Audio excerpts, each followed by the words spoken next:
Mandate ان کا ختم ہو چکا تھا, اکثریت ختم ہو چکی تھی, لیکن انہوں نے کیا کیا کام کیے. پھر یہ شرک پوری صاحب والی بات, اور وہی عمل اب پی ڈی ایم ریپیٹ کر رہی ہے. تو پھر تو ایک سائیکل ہے جو چلتا رہے گا. اور افسوسناک ہے ہم اس سائیکل میں جا رہے ہیں واپس جو 90s میں تھا, اس سے زیادہ بری شکل میں جا رہے ہیں.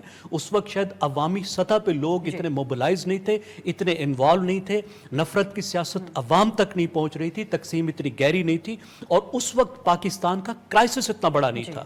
یہ بھی ذہن میں رکھیے کہ آج کے دن ہم پاکستان کے اتنے شدید کرائسس میں کھڑے ہیں جس کی واحد مثال آپ 1970 اور 71 کی لے سکتے ہیں.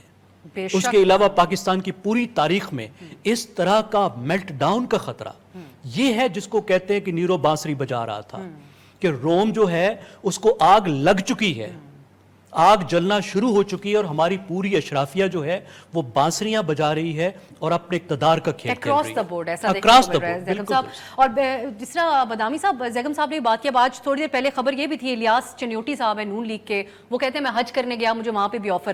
تو کم و بیش الزامات دونوں طرف سے ایک ٹائپ کے ہی سامنے آ رہے ہیں, لیکن آپ کو لگتا ہے کہ کسی کی جرت بھی ہو سکتی ہے منحرف ہونے کی, جو ابھی ہوا انتخابی نتائج سے اور جس قسم کا رسپانس عوامی سطح پر ملا ان لوگوں کو جو لوٹے ہو گئے, اور جو خان صاحب نے ان کے ساتھ ان کے حوالے سے بنائی بیانیہ بنایا؟ بسم اللہ الرحمن الرحیم. دیکھیں, وہ آج میں بنی گالہ میں ہی تھا اس وقت جب یہ اس وقت یہ خبر آئی کہ جناب ہمارا ایک ایم پی اے چلا گیا, تو وہ ساری ہلچل میں نے دیکھی جب اس وقت خبر آئی تھی.